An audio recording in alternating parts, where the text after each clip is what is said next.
Steelmanning. This is an argument technique where you try to present the best version of an opposing argument and then engage with the argument. And pretty much it's supposedly the opposite of what a straw man is. If we look at the Wikipedia version of this, and I'm getting onto something, just chill with me. Steelmanning is the practice of applying the rhetorical principle of charity through addressing the strongest form of the other person's argument, even if it's not the one they explicitly presented. Creating the strongest form of the opponent's argument may involve removing flawed assumptions that could easily be refuted or developing the strongest points which counter one's own position. Developing counters to Steelman arguments may produce a stronger argument for one's own position. Now, what I'm going to do in this particular video, and I've not practiced this at all, so I may be like a bumbling fool at the end of the day, is I'm going to try to Steelman this particular argument for Reforge. And I'm going to go ahead and I'm going to take my time and position myself like I was pretty much having to argue for Astro Bot. And we're going to see if I can actually create a solid argument for the PlayStation side of this argument. Okay, so here we go. 75 million's not good. Yeah, I know 187, and that means every single game that launches on Astro 1.5 out of 75 million's not good. Yeah, I know 187, and that means every single game that... So the argument is, or the claim is, Astro Bot 1.5 out of 75 is not good. Now, before he jumps in, and I made a critique video basically pointing to the flaws of his response, but here's the problem. He jumped in to go ahead and start defending some position that he thought was there. If I was the one sitting there and I was like, say, the pro PlayStation talker, I would say, number one, Astro Bot is coming into a market that is already flooded with live service games. So its particular sales numbers are not surprising, seeing that even some titles that are much more popular in their genre than Astro Bot, for example, Final Fantasy 16, right? And also Rise of Ronin, which is pretty much the hack and slash, maybe RPG genre, and even other games like Stellar Blade, which had their exclusive start on PlayStation. These games did not sell too much in terms of impressive numbers. So Astro Bot actually does have a reason, because it being a platformer, which is not necessarily in, all aspects a popular genre on PlayStation, to be honest, is quite impressive that it even broke the 1 million user mark compared to, say, another game of another niche genre. I think more like the Metroidvania, if you wanted to go ahead and look at it, like Returnal, which its sales were not necessarily that strong at launch. It eventually was able to recoup, in terms of sales and all of the above. Yeah, look at its copies. Returnal sold over 500,000 copies in the 2 months of release, on the PlayStation 5, and it sold over 1.1 million copies. That's how you steelman an argument. That's how you make a strong argument, rather than go ahead and start running around the corner. Because what they're asking and they're saying to you is that, well, console sales for PlayStation are 75 million. That's what the person asked at first. And then they're saying, well, why are PlayStation exclusives, or why did this PlayStation exclusive sell 1.5 million units when we've seen that either fanboys have said that PlayStation games will sell more and blah, blah, blah.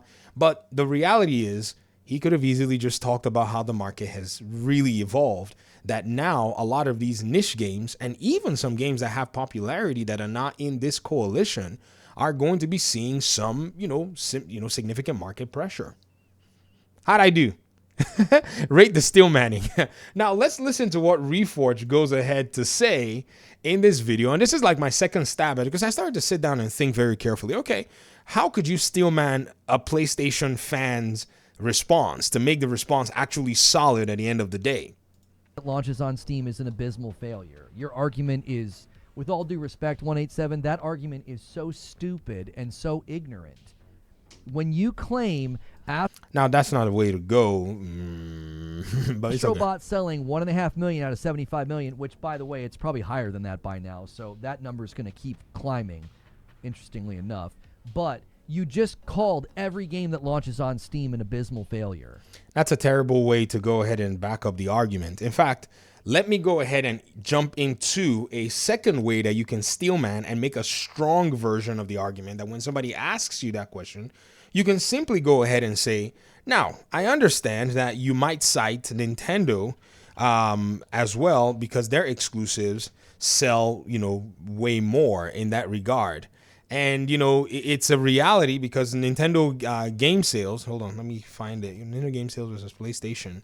Because Nintendo game sales, really do bring in a lot of, dollars at the end of the day. However, you can go back to exactly the data sets that I used. If you're a PlayStation fan and you want to argue this point to actually, win, instead of, talking nonsense, you can say, well, take a look at what PlayStation and Xbox are dealing with in their top played games. They're dealing with the fact that Fortnite, a third-party game, is free to play. Call of Duty has a free to play category. Other games as well that are very popular are in here. Sports games and these community games that come into play. Now, these games usually take a lot of player time. However, the other games that are niche games or even some of the exclusive games, have to fight through the attention of these other games. Like Matt Piscatella said, so PlayStation fans is how you cite data. Like Matt Piscatella came out and claimed in his interview that any game that wants to come out in today's day and age has to fight Fortnite. And then he said that is a hill that he is going to die on. Okay, Matt Piscatella, kind of funny when he came on Kind of Funny podcast. This is where you pull an extension of the data set from, which was viewed 21,000 times. My goodness, this should have been mandatory viewing for anyone who's in the gaming discourse. So now that he's claimed that about 16% of the entire whole have to now fight against all of these numbers, Reforge, in order for you to have basically made a strong argument, you should have whipped out a calculator to go ahead and help yourself and say, okay, 16% of 75 million, right? What am I doing here? 16% of 75 million, this is it, right? 75 million consoles is about 12 million. So within this 12 million, my Piscatella is saying that this is the number of gamers that everybody has to fight against. So hence, man, PlayStation fans, you're welcome. But now that Astro Bot has sold in its own prime a game that is a minority niche game on PlayStation compared to another minority niche game called Returnal, Astro Bot basically has sold about, more generously 2 million units, right? 2 million units out of so-called 12 million, possible potential people it has to fight for. And when we actually look at it, its turnaround percentage is not so bad. It actually goes into the double digits. It's my attempt to make a strong argument for what the PlayStation fanboy will fail to do. And so again, now here's the thing though. This is where I see a problem with some PlayStation fans not wanting to make these arguments is they have to concede every single fake argument that they had made years ago. And to be honest, if he made this argument from, a position of just honesty, like this is where the gaming industry is right now, I feel like he would have been much better respected rather than made fun of. Because the 16% conversion rate is actually respectable, knowing what we know now that you're going to have to deal with all of this to get out there. And so now what we're going to start doing, and I think anybody can easily and simply start doing this, is they can simply start using this as a very good look if they were to go ahead and think about it. But first of all, the PlayStation fan has to admit that the PlayStation 5 is basically a Fortnite box and a Warzone box and a GTA box and a EA Sports box and a freaking, live service box. And that's where they have to be able to build that argument from. So they have to let go of those notions that they've had before in order for them to be able to make some really solid arguments. And so here we are. Many of them have still not let go of that reality. They're still holding 75 million console sales as this winning metric when in reality it's not. And so they won't be able to make strong arguments like this. They won't be able to they won't be able to, get their arguments to be strong enough to not be refuted. So when he jumps to Hogwarts Legacy, he's already running to a whole different, and I know this is a live show, it's on the fly, But jumping to Hogwarts Legacy is not going to help buttress your point in any way. Like, if anything, Hogwarts Legacy withstood a barrage of media and social, weirdness, and still sold well. That game, I think I bought 2 copies of the game, and Warner Brothers gave me 1 copy of the game, and I still haven't beaten it. But I was buying it on multiple platforms because I wanted, the kids, they like Hogwarts and all that stuff when they're of age and stuff, and they want to play it. There's a copy over there, and I was like, yeah, the developers, they seem like they know what they were doing. It was an Unreal Engine game, so a little bit of a soft spot for that too for me. But at the end of the day, you did not need to even invoke Hogwarts Legacy into the Astro Bot conversation, because if we actually go ahead and do, and this is again where you have to go ahead and not do that, because that's one thing, it's a risk when the Fanboy is running these numbers, right?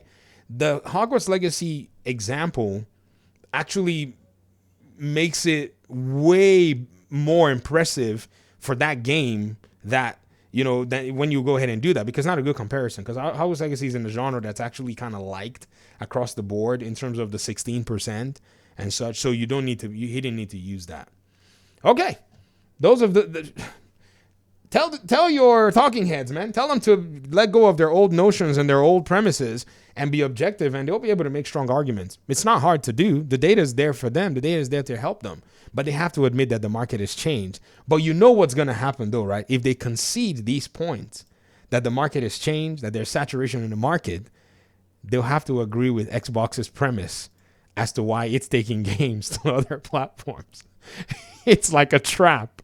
So they're either trapped or they walk into the next trap, and then their lives will change for the better. If not, they hold on to the old ways, and they continue to be pretty much the subject of everybody's discussion about disingenuity and dishonesty. It's a very weird place to be. Talk to me in the comment section. Thanks for watching the video. Appreciate you all so much. Peace out.